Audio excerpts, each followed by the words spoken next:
아직도 제 글을 읽지 않으신 분들이 상당히 많다는 것을 느낍니다. 기왕 투자를 하실 거면 좀 알고 투자를 하시는 게 좋지 않을까 하는 생각이 드는데요.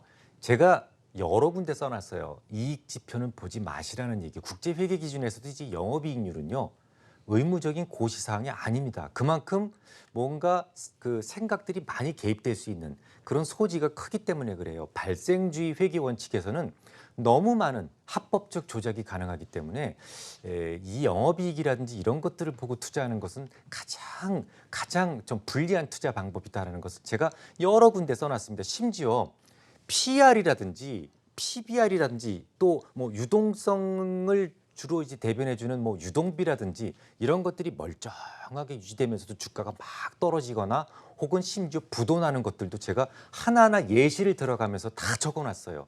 왜 안 보시는지 모르겠습니다.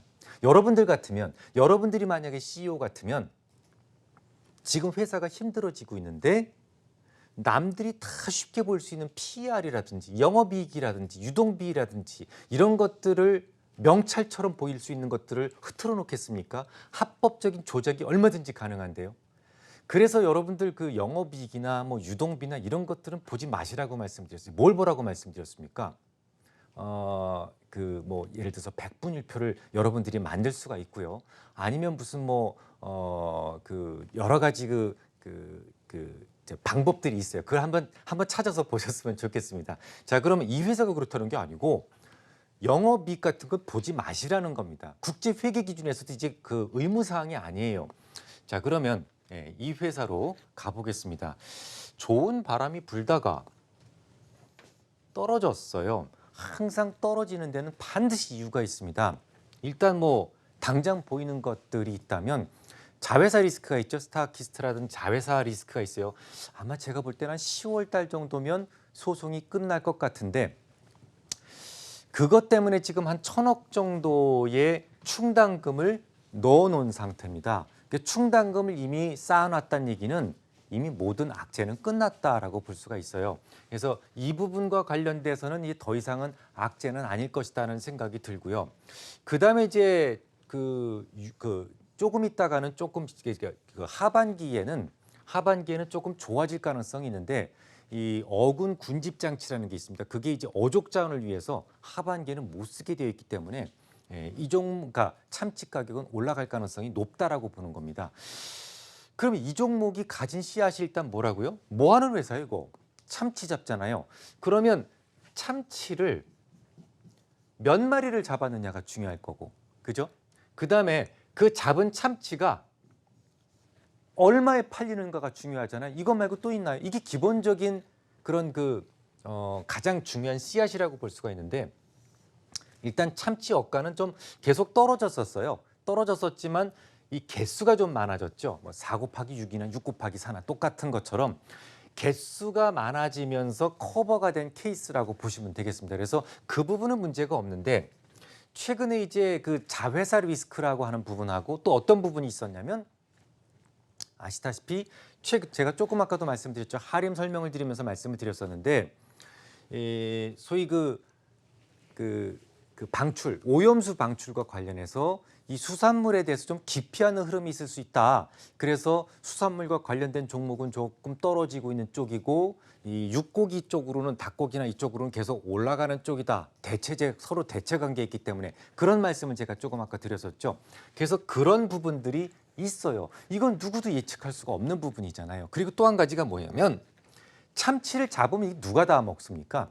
주로 먹는 사람들이 누굽니까? 일본으로 수출을 많이 합니다. 그래서 일본과 한국과의 어떤 사이가 좋아진다 나빠진다에 따라서 매출이 달라질 수 있다는 것도 굉장히 중요한 부분이에요. 실제로 최근 들어서 일본 쪽으로 가는 매출이 아주 현저하게 줄어들고 있어요. 그러니까 지금 보면 주가가 오르고 내리고가 분명히 이유가 있다라고 말씀을 드렸는데 오르는데 분명히 이유가 있었고 많이 잡혔었으니까 최근 내리는데 이유가 있다라고 여러분들이 보시면 될 것 같습니다. 그러면 이 종목에 대해서 그럼 어떻게 생각을 할 것인가가 굉장히 중요한데 시장을 보시는 수밖에 없겠죠. 그러니까 일본과 어떻게 친해지는지를 보시고 또 참치 억가가 어떻게 진행되는지 보시고 그리고 이제 마지막으로 또 한 가지를 보면 이 종목은 거래량이 요거밖에 안 돼요. 하루에. 이게 제가 늘 말씀드리지만 이 거래량은 최소한 50억, 하루에 50억이 이상 되거나 아니면 10만 주 이상 되는 것만 여러분들이 고르셔야 됩니다. 안 그러면 유동성 리스크 때문에 팔고 싶을 때 그보다 더 싸게 팔 수밖에 없고 비싸게 살 수밖에 없어요. 그래서 요거는 또 기본적으로 알고 계셔야 되고, 이게 또 거래량이 작게 되면 또 단점이 뭐냐면 기술적 분석이 먹히지를 않아요. 그래서 요 하나만 좀 한번 보죠. 요게 제법 거래가 좀 많이 터진 부분이 있죠. 요걸 태음봉이라고 이야기를 합니다. 그런데 이걸 쭉 이어보면 음봉은 어디에 있다고? 예, 시가에 걸린다라고 말씀을 드렸었는데, 자, 시가에 저항이 걸리는 게 분명히 보이죠. 왜? 그래도 거래가 그 중에서는 개중에 좀 많이 터졌으니까. 그리고 음봉이 터졌을 때는 뭘 보시라고 말씀을 드렸습니까? 이게 원인점과 연관이 있느냐 아니면 없느냐를 보시라고 말씀드렸죠.